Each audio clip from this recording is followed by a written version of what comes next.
আপোনালোকে শুনিছেনে আহঁত গছত বাঁহ লোৱা ভূতৰ বিষয়ে? মুঞ্জিয়া নামৰ ভূতটো আহঁত গছত বাঁহ লয় আৰু এই গছৰ তলেৰে যোৱা মানুহক ই চিকাৰ কৰে। আৰু মুঞ্জিয়া ভূতে যাক ধৰে তেওঁৰ জীৱনটো নৰকৰ দৰে কৰি দিয়ে আৰু মৃত্যু নোহোৱালৈকে মানুহজনক যন্ত্ৰণা দি থাকে। আজি আমি আপোনালোকৰ ওচৰত ক'ব লোৱা এই ভূতটো ভাৰতৰ লোককথাত প্ৰচলিত এটা অন্যতম ভূত। এই ভূতটোৰ ওপৰত বলিউডত এখন ফিল্মো নিৰ্মাণ কৰা হৈছে। আহক আহঁত গছত বাঁহ লোৱা সেই মুঞ্জিয়া নামৰ ভূতটোৰ বিষয়ে জানো।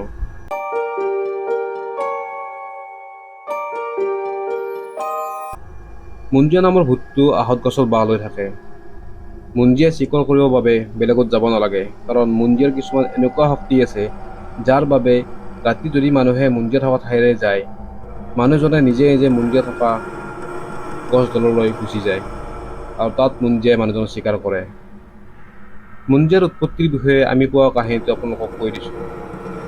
হিন্দু ধৰ্ম অনুসৰি মানুহৰ জীৱনত 4টা পৰ্ব থাকে: ব্ৰহ্মচাৰ্য, গৃহস্থ, বনপ্ৰস্থ আৰু সন্ন্যাস। এই 4টা পৰ্ব পোৱাৰ আগত হিন্দু ধৰ্মত উপনয়ন বা জনেউ সংস্কাৰ বিধি থাকে। জনেউ সংস্কাৰক মাৰাঠী ভাষাত মাঞ্জা বুলি কোৱা হয়। যদি কোনোবা শিশুৰ জনেউ সংস্কাৰ কৰাৰ আগত মৃত্যু হয়, তেতিয়া তেওঁৰ আত্মা মুক্তি নাপায় আৰু এই আত্মাক মুঞ্জিয়া প্ৰেত বুলি কোৱা হয়। মুঞ্জিয়া প্ৰেত এটা বহুত শক্তিশালী প্ৰেত। মুঞ্জিয়া বহুত চঞ্চল আৰু চতুৰ হোৱাৰ লগতে অলপতে খং উঠা স্বভাৱৰ হয়। কিন্তু সৰু ল'ৰাৰ দৰে যদি মুঞ্জিয়াক ভালদৰে ক্ষমা খোজা যায়, তেতিয়া মুঞ্জিয়াই ক্ষমাও কৰি দিয়ে। মুঞ্জিয়া মূলতঃ মাৰাঠী লোককথাৰ প্ৰচলিত এটা ভূত আৰু এই ভূতৰ বিষয়ে মাৰাঠী লোককথাত যথেষ্টখিনি উল্লেখ আছে। আৰু মুঞ্জিয়া ভূতৰ প্ৰথম কাহিনীটো মুম্বাইৰ এখন গাঁৱৰ পৰা অহা বুলি কোৱা হয়।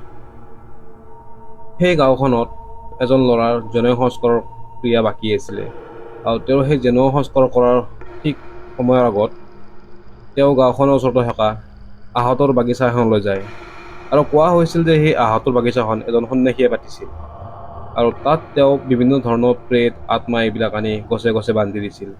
ল'ৰাজনে সেই বিষয়ে জানিছিল যদিও মনত কৌতূহলৰ বাবে তেওঁ সেই ঠাইলৈ যায় আৰু আচৰিতভাৱে তেওঁৰ তাত মৃত্যু হয় আৰু সকলোৱে দেখে যে ল'ৰাজনৰ যিদিনা জনেউ সংস্কাৰ হ'ব বাকী আছিল, সিদিনা তেওঁ এডাল আহঁতৰ গছত ওলোটাকৈ ওলমি আছে আৰু তেওঁৰ মৃত্যু হৈছে।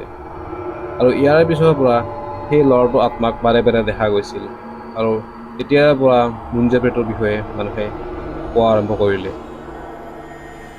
মুঞ্জিয়া প্ৰেত আছে নাই সেই বিষয়ে আমি একো দাবী নকৰোঁ, কিন্তু মাৰাঠী লোককথাত মুঞ্জিয়াৰ বিশেষ এটা উল্লেখ আছে। আজি ভিডিঅ'টো আমি দীঘল নকৰোঁ, কাৰণ আমি মুঞ্জিয়াৰ বিষয়ে সিমানখিনি জনা নাই আৰু ইয়াৰ বিষয়ে ইমান তথ্যও পোৱা নাই। ভিডিঅ'টো চাই ভাল লাগিলে লাইক কৰিব, শ্বেয়াৰ কৰিব আৰু আমাৰ চেনেলটো ছাবস্ক্ৰাইব কৰি আমাক আগবাঢ়ি যোৱাত সহায় কৰিব।